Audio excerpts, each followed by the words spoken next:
दिनेश जी को पार्टी में इंडक्ट करें। सबको मेरा प्यार भरा नमस्कार। नड्डा जी, मैं सिर्फ धन्यवाद कहूँगा तो मुझे लगता है कि मेरी भावना अधूरी रह जाएगी। अधूरी क्या कि बिल्कुल नहीं कह सकूँगा। आज वो स्वर्ण पल है मेरे लिए जिसका नड्डा जी आप भी जानते हैं और मेरे जितने मित्र हैं वो सभी जानते हैं कि मुझे वाकई में इसका इंतज़ार था। और जैसे विचार की नड्डा जी आपने बात की, मैं तहे दिल से आपका अध्यक्ष जी नरेंद्र भाई मोदी, अमित शाह जी और पूरे जनता परिवार, अब जब परिवार की बात आती है तो मैं ये जरूर कहूँगा कि आज हम सार्वजनिक जीवन में क्यों हैं। सार्वजनिक जीवन में इसीलिए है कि देश और जनता सर्वोपरि होती है। अब बहुत दशक से हम सार्वजनिक जीवन से हैं। प्राय कह सकते हैं कि कॉलेज छोड़ा और नौकरी और धंधे में कुछ खास दिलचस्पी नहीं रही मुझे। वो अपने अंदर में कुछ होता है ऐसा, वो आप सब जानते हैं। तो एक पॉलिटिकल पार्टी ऐसी होती है जो परिवार सर्वोपरि होता है, जिसको कहते हैं पॉलिटिकल फैमिली।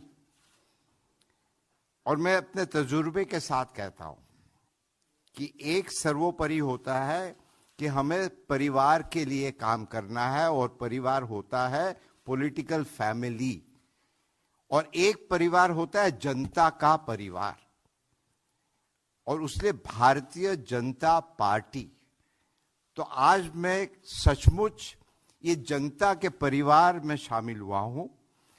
और हम लोग क्यों शामिल होते हैं कि जनता की सेवा, ये मकसद तो यही होता है ना। अब वहां दूसरी पार्टी में मैं नाम नहीं लेना चाहता हूं, अब सब जानते हैं, वहां एक परिवार की सेवा होती है। जनता की सेवा होती है कि नहीं मुझे पता नहीं है। हमने कभी अपनी विचारधारा को नहीं छोड़ा जहां भी हम रहे हैं। और मेरे लिए देश सर्वोपरि रहा है और वो हमेशा रहेगा।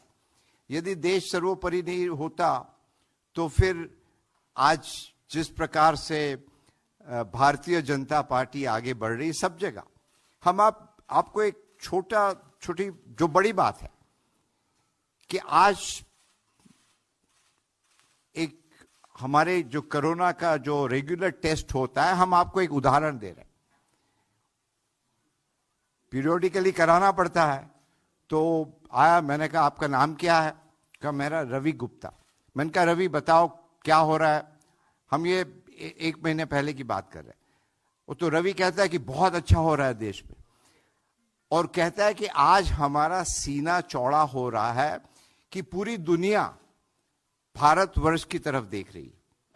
पूरी दुनिया देख रही है कि किस प्रकार भारतवर्ष आगे बढ़ रहा है, किस प्रकार भारतवर्ष तरक्की कर रहा है।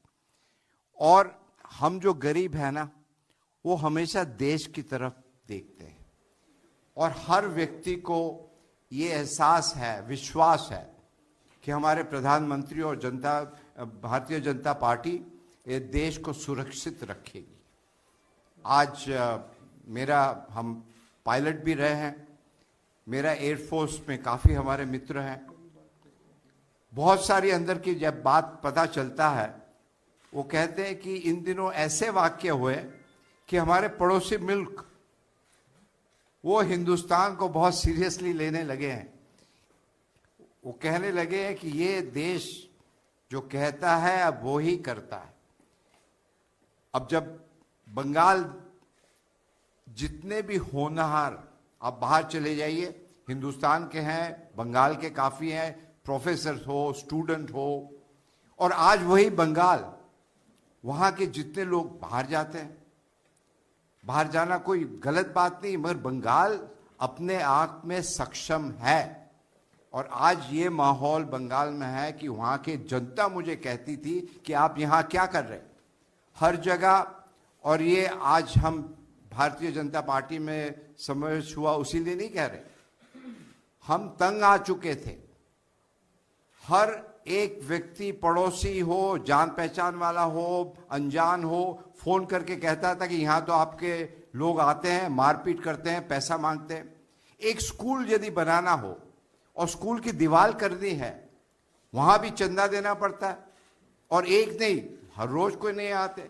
इतना आतंक, इतनी हिंसा, इतना करप्शन, मतलब बंगाल बंगाल है। आप एक तरफ कल्चर की बात करते हो और दूसरी तरफ हिंसा, और आपकी जो जबान होती है ये शोभा नहीं देता है। तो अंत में मैं यही कहूंगा, बंगाल का जो गौरव है वो पुनः सोनार बांग्ला जिसकी बात करते हैं, और सोनार बांग्ला क्या होता है? विचारों की Bangla. What Bengal thinks today, rest of the country thinks, or maybe the rest of the world thinks tomorrow. और आज बंगाल के लोग बहुत ही खुश है कि एक असली परिवर्तन होने जा रहा है। तो पुनः रूप से नरज जी, मैं आप सबका, गोयल जी, पीयूष जी सब है, हमारे ऐसा है कि यहाँ हमारे बहुत पुराने दोस्त हैं, और हम ये समझते हैं कि राजनीति में सर्वोपरि होता है देश। और आपने मुझे मौका दिया बंगाल की जनता के लिए काम करने के लिए, देश की जनता के लिए काम करने के लिए, और मैं जैसा भी हो, जो भी हो, आदेश दीजिएगा और हम हमेशा आप जनता के साथ रहेंगे। यही कहते हुए आपका पुनः रूप से बहुत बहुत धन्यवाद।